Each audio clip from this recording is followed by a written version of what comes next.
Chers élèves, bonjour. Aujourd'hui, on va reparler de cette nouvelle symétrie de niveau 5e qu'on a découverte la dernière fois avec des dessins oui et des dessins non, et où on a vu que chaque partie d'un dessin fait un demi-tour pour se superposer à l'autre partie. Eh bien, on n'est pas au bout de nos découvertes, comme tu vas le voir grâce à ce dessin oui que j'ai agrandi. Déjà, pour qu'on s'y retrouve mieux, j'ai donné des noms au sommet de la figure. Alors évidemment, j'aurais pu être tentée de donner le même nom au point qui était symétrique, mais je rappelle qu'en géométrie, c'est interdit de donner le même nom à des points distincts, c'est-à-dire différents, parce que sinon on ne saurait plus duquel on parle. Là, quand même, je me suis arrangée pour donner des noms très semblables, A, A', B, B', etc. Ce qui me permet de retrouver très facilement, par exemple, que le symétrique de ce point-là qui s'appelle E, c'est celui-là qui s'appelle E'. Déjà, on avait vu l'autre fois que dans le cas de cette symétrie, les deux figures ont la même forme et la même taille. C'est-à-dire que si je mesure des angles ou des segments dans cette figure-là, j'ai exactement les mêmes mesures pour les angles et les segments symétriques. Par exemple, cet angle qui est en rose, qui s'appelle CGH, il a la même mesure que son angle symétrique qui s'appelle C'G', H'. Et ce segment vert qui s'appelle DC, il a exactement la même mesure que son segment symétrique D', C'. Mais c'est pas tout. À chaque fois que j'ai des segments symétriques, par exemple ces deux-là, non seulement ils ont la même mesure, mais en plus, ils sont sur des droites parallèles. Ça, je peux le vérifier avec ma règle et mon équerre. Je vais vérifier pour CG et C'G'. Donc, je place mon équerre le long de CG. Je place ma règle le long de l'angle droit de l'équerre. Je maintiens bien la règle et le dessin. Je peux déplacer l'équerre sans qu'elle pivote jusqu'à C'G'.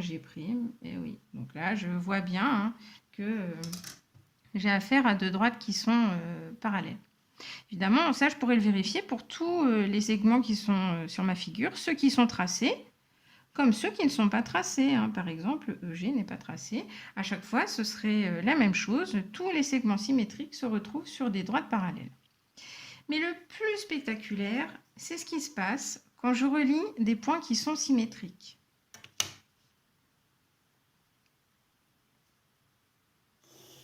A', on remarque rien de spécial.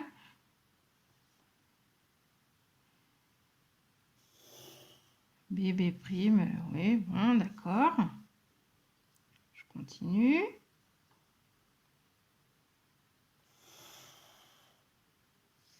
Ah tiens, là, il y a quand même quelque chose qui m'interpelle. Bon, je ne vais pas le faire pour tous les points, ce serait un peu trop long.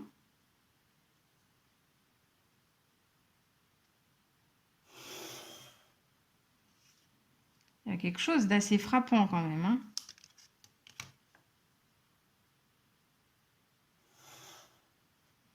Bon, je vais m'arrêter là. Ce qui est assez frappant, c'est que tous ces tracés que j'ai faits, ils passent tous par le même point. Alors, ce point-là, je l'appelle O. En fait, je ne sais pas du tout pourquoi, mais il est traditionnellement appelé comme ça en maths, très souvent. Ce point-là, il est très important parce que c'est autour de lui que les figures tournent. Et puis, c'est pas tout en fait. Ce fameux point, à chaque fois, il va se trouver au milieu du segment qui relie deux points symétriques. Je peux m'en rendre compte en mesurant. Par exemple, si je mesure entre C et O, j'ai 5,5. Entre O et C', j'ai 5,5 aussi. Entre H et O, j'ai 3,1. Entre O et H', j'ai 3,1 aussi. Donc ça va être comme ça tout le temps en fait. Donc ce point qui est si important, il est appelé centre de symétrie. Et d'ailleurs, c'est lui qui donne son nom à cette nouvelle symétrie. Cette symétrie, elle est appelée symétrie centrale.